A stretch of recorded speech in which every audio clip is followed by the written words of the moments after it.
বসিয়া মা এলো করে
জগতে যাদের অনেক অনেক সাধনা করে পাওয়া যায় না, জগতে যাকে অনেক অনেক ভজনা করলে পাওয়া যায় না, স্তব করলে স্তুতি করলে পাওয়া যায় না, সেই সাধনার ধন, সেই ভজনার ধন ও বাবা মা নন্দরানী আজকে বলে পেয়েছে। মায়ের মনে কি আর আনন্দ ধরে? হ্যাঁ, যাকে পাওয়ার জন্য কত যোগীমণি ঋষিগণ দান করছে, যজ্ঞ করছে, সাধনা করছে বাবা, সাধনা যজ্ঞ করেও তাকে পায় না, কিন্তু আজকে মা নন্দরানী সেই সাধনার ধন, সেই বিলিপ্ত বাঞ্ছিত ধন আজকে করে পেয়েছে। মায়ের কি আনন্দ ধরে? কিন্তু বাবা জগতে জগতে ভগবানকে কোলে পেলে কি হবে? মা নন্দরানী জানতে পারলেন না এই ছোট্ট গোপালী আমার অনন্তময় জগতির জগতের ভগবান, এই ছোট্ট গোপালী আমার অনন্তময় জগতির জগতের গুরু। আমার ভগবান যদি জানতে পারত, মা নন্দরানী যদি জানতে পারত, ভগবান কখনো কোনোদিন লীলা প্রকট করতে পারত না। লীলা করবার জন্য বাৎসল্যময়ী মাকে আজকে জানতে বুঝতে এবং কি ভাবতেও দিলেন না। বাবা একদিন পরীক্ষার নিমিত্তে গোপাল আমার মাটি ভক্ষণ করছিলেন। বাবা মা দধিবন্ধন করতে করতে ছুটে গেলে গোপালের নিকটে গিয়ে বলছে বাবা গোপাল, বাবা গোপাল, দেখি বাবা বদনে কতগুলো মাটি দিয়েছিস বাবা, দেখি। আমার সেদিন গোপাল আমার হা করে বদন দেখাতে গিয়ে বদনের পক্ষে কিন্তু বাবা বিশ্ব ব্রহ্মাণ্ড দেখিয়েছিলেন। তবুও অন্তর্যামী বাৎসল্যময়ী মা জানতে বুঝতে এবং ভাবতেও পারলেন না যে এই ছোট্ট গোপালী আমার অনন্তময় জাগতিক জগতির ভগবান, এই ছোট্ট গোপালী আমার জাগতিক জগতির গুরু। বাবা মা যদি জানতে পারে ভগবান কখনো কোনোদিন লীলা প্রকট করতে পারবে না। কিন্তু বাবা বৃন্দাবনে আজকে গোপাল আমার রাজহারি ঝরাই কাঁদছে। আমার জগতে যদি কোনো সন্তান যদি কাঁদে মা, তাহলে কোনো মা কি স্থির থাকতে পারে? কোনো মা কিন্তু স্থির থাকতে পারে না। বাবা গো এবার গোপালে যখন রাজহারি ঝরাই কাঁদছে, গোপালের নিকটে গিয়ে বলছে বাবা গোপাল রে,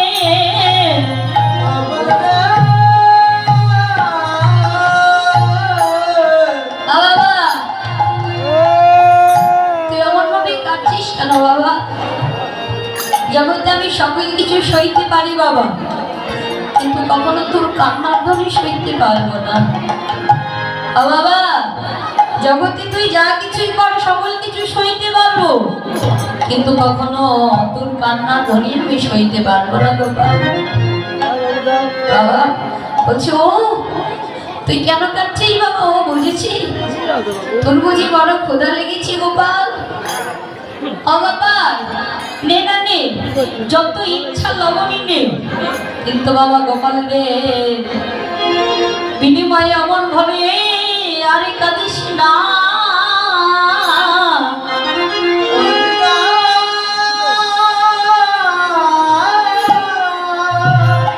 বাবা মনন্তরানী গোপালকে এতভাবে আদর করছে, ভগবানের যেন অপ্রাকৃত হৃদয়টা ভরে গেল। মাদক করছে এমন সময় ব্রজের ব্রজঙ্কনা ব্রজগোপী এসে ডাকছে নন্দরানী, অনন্দরানী, নন্দালয় আছিস মা নন্দরানী? একদিনের আসর মধ্যে কোনো গল্প নাই, হ্যাঁ কথা বলেন বলছে নন্দরানী আছিস? নন্দরানী বলছে প্রতিনিধি আমার গৃহে কোনো প্রয়োজন নিয়ে আসে, আজকে হয়তো আমার গৃহে কোনো প্রয়োজন নিয়ে এসেছে। বলছি এসো এসো বলবে। বলে নন্দরানী আজকে আমি তোর গিয়ে বসতে আসি নাই নন্দরানী। কেন আছো? তোকে কিছু বলবো বলে। ও আমাকে কিছু বলবে? বলো। বলে নন্দরানী রে এই বৃন্দাবনে তোর গোপাল ছাড়া আরো অনন্ত অনন্ত শিশু আছে।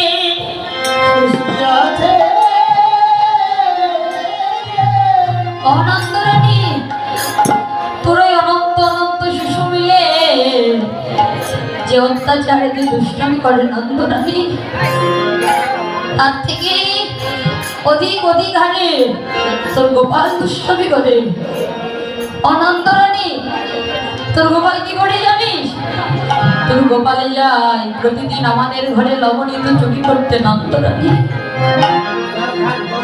অনন্তরানী তোর গোপাল যায় আমাদের ঘরে প্রতিদিন তুই লবণী চুরি করতে, কিন্তু নন্দরানী তুই তো জানিস আমরা সামান্য কাঙাল গোয়ালা, দধিদীপ্ত ঘিত ব্যবসা করে জীবিকা নির্বাহ করি, কিন্তু নন্দরানী তোর গোপালের ভয়ে আমরা কি করি জানিস?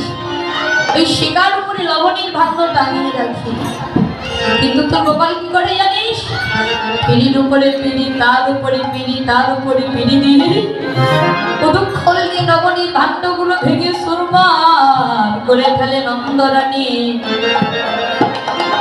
নন্দরানী, তোর গোপালকে কি তুই খেতে দিস না নন্দরানী? নাকি তোর গোপালকে তুই চুরি করে শিখাইছিস? যেই না বলেছি বাবা তোর গোপালকে কি তুই গল্প শিখাইছিস? এবার মা নন্দরানী অন্তরে বানা আঘাত পেলেন, অন্তরে বানা কষ্ট পেলেন। এই বলছে বাবা গোপাল রে, তুমি কি আমি খেতে দেই না বাবা গোপাল? অন্যের ঘরে যাস আবার চুরি করতে? বাবা গোপাল রে, আমাকে কথা দে আর কখনো কোনোদিন অন্যের ঘরে যাবি না গোপাল। বাবা 5-16 মাই প্রকাশে না বলতে পেরে মায়ের চরণে আত্মনিবেদন করে বলছে মা গো, আমি তো যাত্রার ঘরে যাই না মা,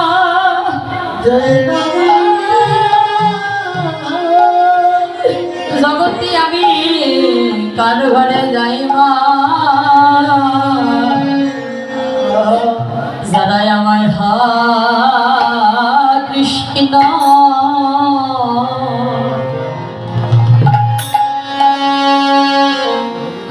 কৃষ্ণ বলে ডাকে,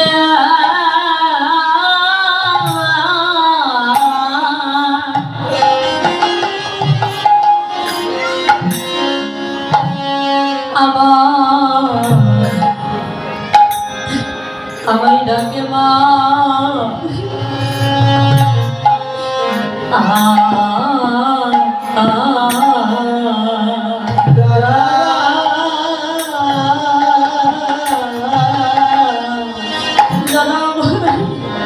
जरा कृष्ण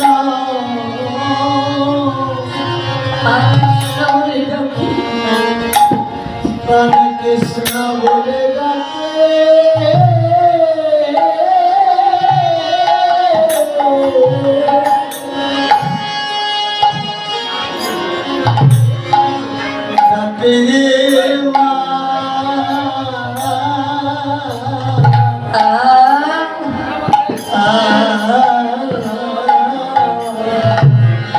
মাগো আমি যাই শোধ,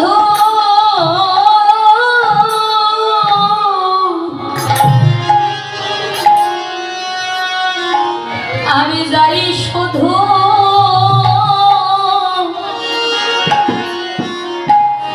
সেই ভক্তের ঘরে,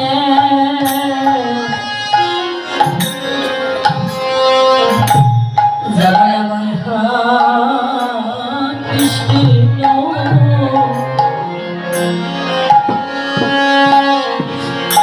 কৃষ্ণ বলে ডাকে,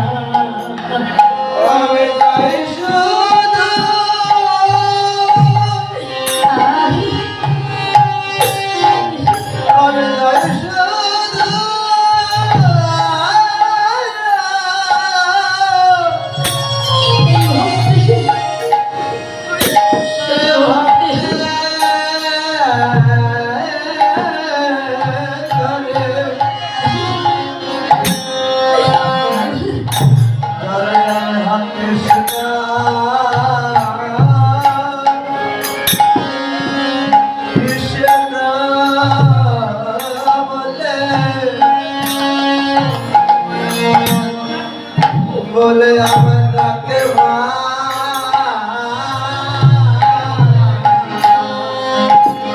আমি যাই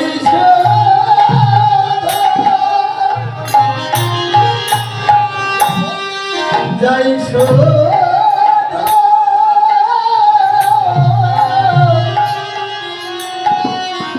আমি তাদের ঘরে সেই ভক্তের ঘরে যারা কৃষ্ণ হরে কৃষ্ণ বলে ডাকে, কৃষ্ণ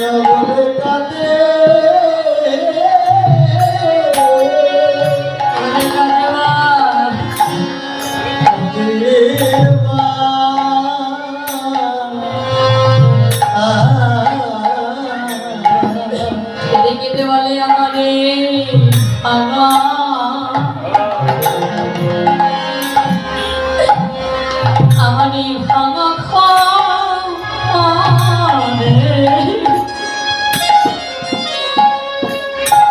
তুমি আসিবে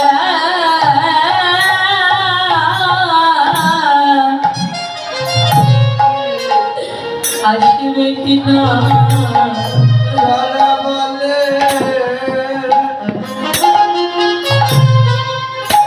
আমার ভাঙা ঘরে তুমি আসবে কিনা তারা বলে আমার এই ভাঙা ঘরে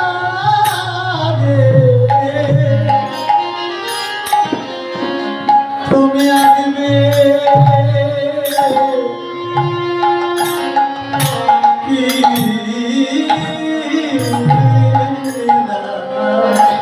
তোমায় রাখিবার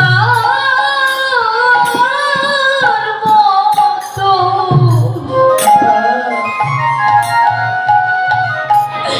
প্রভু হে কোনো জায়গা নাই রে।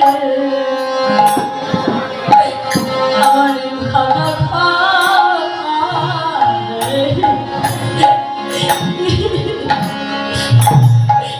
তুমি আসবে আসবে কিনা তোমায় রাখিবার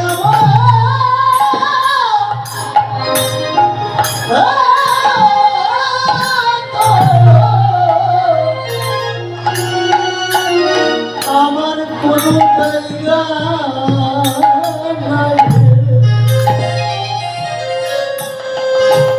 আমার এই ভাঙ্গা ঘরে তুমি আসবে কিনা কি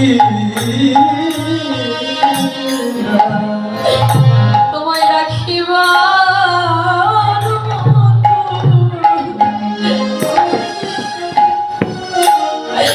জগতে আমার কোনো জায়গা নাই রে। আমার এই ভাঙা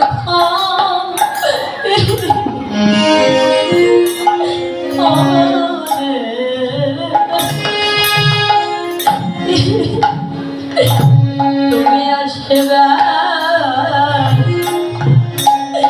আসবে কিনা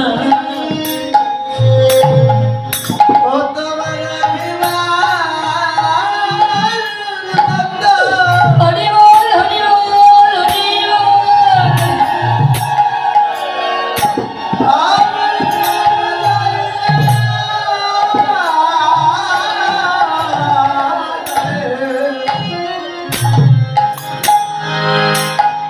আমার ভাঙা ঘরে ও তুমি আসবে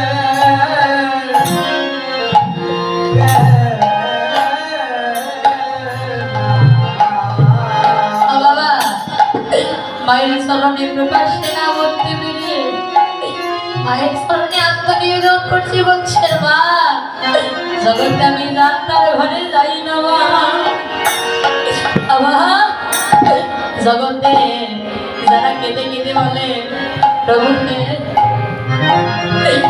তুমি আমার এই ভাঙা ঘরে একবারই কৃপা করি করুণা করে দেখা দাও ও বাবা জগতের মাঝে একমাত্র সেই ভাঙা ঘরেই যায় বাবা জগতে কখনো ভগবান টাইস পাড়া মন্দিরে থাকে না ভগবান কখনো 2 তলা 3 তলা বিল্ডিং এ থাকে না বাবা ভগবান থাকি কোথায় জানেন ভগবান থাকে একমাত্র ভক্তি হৃদয় মন্দিরে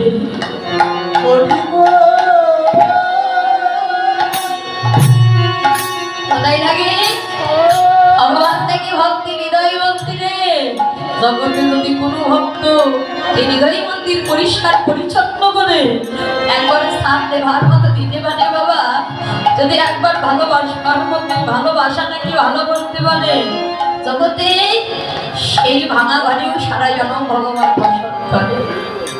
জগতে কোনো ভক্ত যদি ভক্তির ডোর দিয়ে ভগবানকে বাধার মতো মারতে পারে, ভগবান আর কখনো কোনোদিন অধীনে যায় না। তো বাবা, আমার একজন কৃষ্ণ ভক্ত, আমার প্রাণের প্রাণী জেঠুমণি আমাকে 200 টাকা দান করেছে। সে ভক্তের জন্য প্রাণ ভরে আশীর্বাদ করি। শুধু আজকে নয়, কালকে না, আজকে যেমনভাবে ভক্তের সঙ্গ সাধুর সঙ্গ করছে, এমনভাবে ভক্তের সঙ্গে সাধুর সঙ্গ জনম জনম ধরে যেন করতে পারে। হরি বল, হরি বল। আর একজন কৃষ্ণ ভক্ত আমাকে 80 টাকা দান করেছে, তার জন্য প্রার্থনা করি যে মনোবাসা নিয়ে দান করেছে, সে মনোবাসা যেন পূর্ণ করে ভগবান। হরি বল।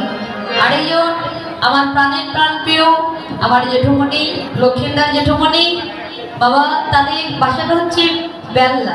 হ্যাঁ, তো বাবা আমি ওখানে কীর্তনে গিয়ে আমি ওই জেঠুমণিদের বাসায় থেকেছিলাম। বাবা কীর্তন করি, এত জায়গায় কীর্তন করি। হ্যাঁ, তো বাবা এত মানুষ পায়, কিন্তু আমার এই জেঠুমণিদের মতো এত ভালো মনের মানুষ আমি কোথাও দেখি না। এই কেরানীগঞ্জের মতো এত ভালো মনের মানুষ আছে বাবা। এই যে আমার প্রাণের প্রাণ প্রিয় আমার দাদা, তারা এত ভালো। আমার সবাই এখানে যারা যারা আছেন আমার জেঠুমণিরা, এই যে আমার জেঠুমণিরা এত ভালো মনের মানুষ বাবা, তাদের সম্পর্কে যদি বলি তারপরেও যেন কম হয়ে যায়। হ্যাঁ, এই কেরানীগঞ্জের ভিতরে কীর্তন করলে বাবা কি যে একটা আনন্দ লাভ হয়, আমি মুখে বলি কখনো শেষ করতে পারবো না। এত আনন্দ, এত অনুভূতি মনে হয় কি জানে, যে নিজ এলাকায়, নিজ গ্রামে, নিজ দিদিদের, নিজ মায়েদের, নিজ বাবাদের, নিজ দাদাদের সঙ্গে নিয়ে আজকে আমি লীলারস করছি এবং ভক্তির সঙ্গ করছি।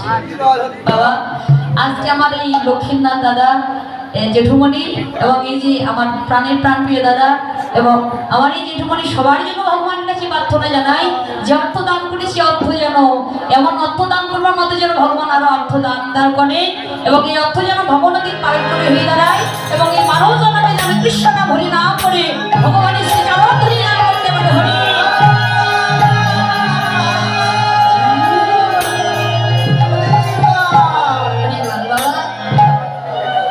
তো আমাকে অনেকেই চেনেন না, আবার অনেকেই চেনেন না, তাই না? তো বাবা আমার কিন্তু যদি কারো ভালো লেগে থাকে, আমার এখানে ভিজিটিং কার্ড আছে, সবাই নিতে পারেন। হ্যাঁ, রাধে রাধে।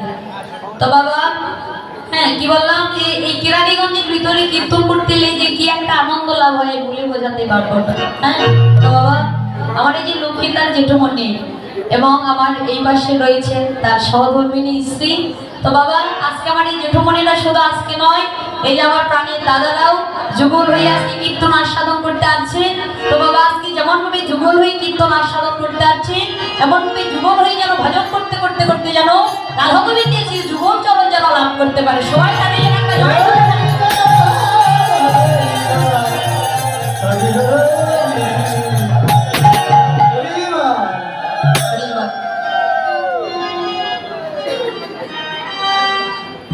হরি বল। ও হরি বল। তো বাবা দাদা কলাতে বাজারে তাদের বাড়িটা, তাই না? ওইটাই তো। তো বাবা ওখানে আমি 2 বছর কীর্তন করেছি, জানি না সামনের বছর ভাগ্য হবে কিনা। তো বাবা আমি ওই দাদাদের বাসায় প্রতি বছরই থাকি। তো বাবা আমি যাকে দেখে আসছিলাম যে জেঠুমণি, জেঠিমা, তিনি নাকি দেহ রেখেছিলেন। তো বাবা শুনে খুব খারাপ লাগছে। তো বাবা সবাই তার জন্য আত্মার শান্তির কামনায় ভগবানের কাছে প্রার্থনা করবেন, সে যেন সদ্গতি লাভ করতে পারে, ভগবানের চরণ লাভ করতে পারে, এবং আবার যদি কখনো কোনোদিন মানব কুলে যদি জন্ম হয় এবং সনাতন ধর্মে জন্মগ্রহণ করে এমন সাধুগুর বৈষ্ণব চরণধনী যেন লাভ করতে পারে, ভক্তের সঙ্গ করে মানব জন্ম যেন ধন্য করতে পারে। হরি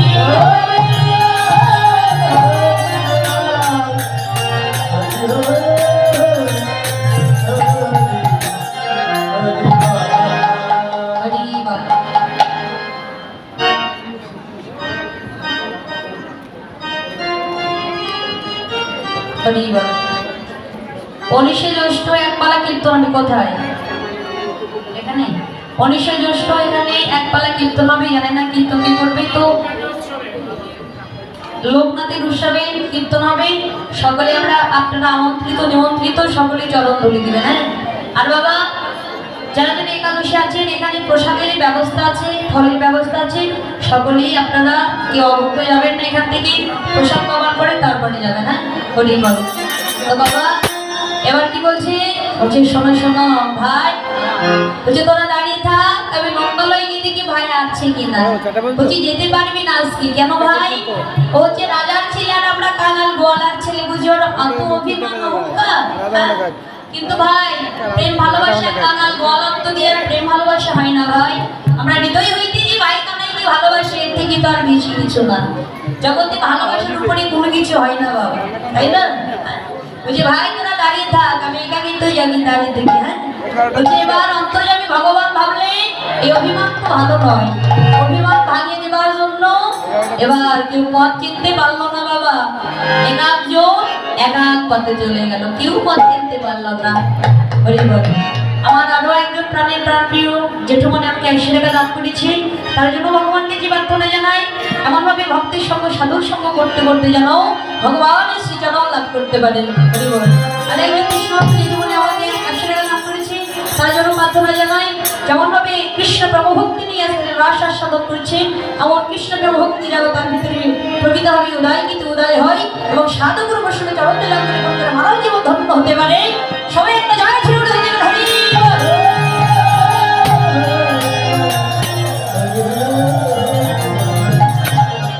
বাবা এবার বলছে ও শ্রীদাম, ও কানাই, ওরে শ্রীদাম মজা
ও ভাই কানাই রে, ও ভাই দেখ অধিক বেলা হয়ে গেছে ভাই, চল চল আবার আমরা গোটে যাই। যে দেখ গগনে অধিক বেলা হয়ে গেছে, এবার আমরা চল আর সবাই মিলে গোচরণে যাই। ও বাবা, কানাইকে দেখে মনে হচ্ছে শ্রীরামের কথা কানাই শুনতেই পেল না। কেন? বড় বুঝি অভিমানী ভরা বদন। বাবা, এখন শ্রীরাম মনে মনে ভাবছেন, হ্যাঁ অভিমান তো হওয়ারই কথা। আমরা একা কিন্তু গোচরণে যেতে নিয়েছিলাম, তখন হয়তো সেই পথ মাঝে কেউ দেখে এসে ভাই কানাইকে বলে দিয়েছে যে কানাইকে ছাড়া আমরা এটা কিন্তু গোচরণে যেতে নিয়েছিলাম। এই তো বাবা বলছি, হ্যাঁ অভিমান তো আমারও হতো যদি কানাইয়ের জায়গায় থাকতাম। কিন্তু